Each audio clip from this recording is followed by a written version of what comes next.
Well, because, you know, comedians acting is always you know, well, there's you know, the movie landscape was littered with shit comedy films from, you know, from comedians who should know better. But with this, it was one of those things where it was the sort of film that I'm into, and you know, as a character, you know, a lot of the times what they try and do, like, people want you to play, a lot of the time they want you to play who you are, your on-stage persona, you know, you basically, they want yourself is the word I'm looking for. They want you to play yourself in a film, and you know, it's it's not a character. It's just basically a character that looks, sounds, and moves, and is you. You know, yeah. And also, and I think a lot of comedians who want to act because they want to be taken seriously, you know, have this idea that like stand-up is somehow, you know, the acting is this well-respected thing. But with this, it was one of those things where I love genre films, and the sort of films that I enjoy are things that are, you know, kind of fantasy characters in the real world, and or real characters in a fantasy world, and you know, just the opportunity to play a character that's so completely different. You know, it's completely different from me. You know, it's, you know, completely looks different, moves and sounds, and you know, the energy's different to how I am normally. But at the same time, you know, it's still, because it's like a black comedy, because it's horror, because it's comedy, you still get the laughs, but at the same time, you've also got that, you know, it's something real that you can sort of, even though he is a mad killer clown that's come back from the dead, the way I say it is I played it like it was real, so I was actually playing a real thing, but it just happens to have this fantastical element to it. Up to your old tricks again, Paul. The fuck are you? Maybe this trick will jog your memory. Do do do do do do do do do do do do.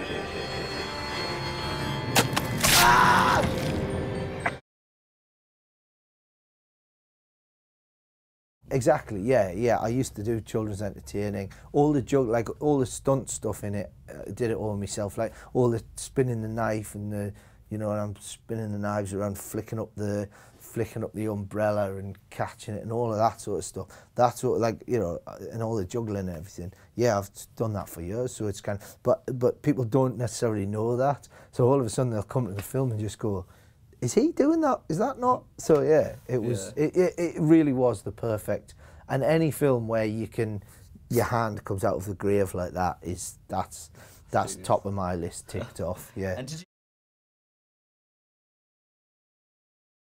you? Well, the line, funnily enough, I've seen it twice with an audience, and yeah, she gets an umbrella through the head. Not just through the head, there's a myriad of other things that happened before she finally dies. But yeah, the umbrella opens inside her face and there's blood everywhere. And as she's lying there because she's running off, the umbrella goes through her face. And one of those, what do you call them, like blowy, party blow, I think. One of those emerges out of his pants, goes, and he goes, taken from behind. And that line usually gets lost because when that happens, in all the screenings that I've seen with an audience, everyone's been going, yeah, and been cheering, and that line gets lost. Yeah, that was a personal favourite. Yeah, I think that's my favourite. That's my favourite death in the whole thing. But there's a few little lines in there where it's sort of developed as a catchphrase. The fact that his catchphrase, he just goes, for fuck's sake, is kind of. I think I like that, because that was something that just happened. You know, like I just threw that in as an ad lib, and then we went, well, actually this, and then knife in the back when he can't reach it. And I really like that thing of, because he's not a regular slasher who's like driven by anger. He's basically just pissed off and going, oh God, I've got to kill these kids because these clowns are, it's the least I can do because these clowns have brought me back to life. But I like the fact that you don't see that much in like, you know, you don't see that in films where you know, the bad guy gets, you know, especially somebody that's kind of supernatural, getting stabbed and going, oh, for fuck's sake, you know, it's kind of like they get knocked over and they just get back up and then start to, you know, but I quite like the idea that... Definitely unique. Vinny, the clown is back, and if you don't come with me now, he could kill us.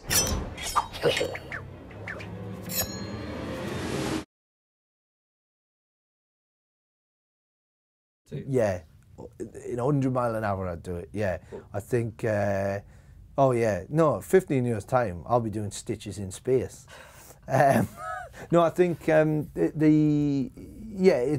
is an open ending. What's good is the fact that you would think that the amount of, the amount of gory kills and the amount of blood and invention in these, like, you know, which, I'm not just saying this, but they're some of the most inventive kills a horror audience will have seen.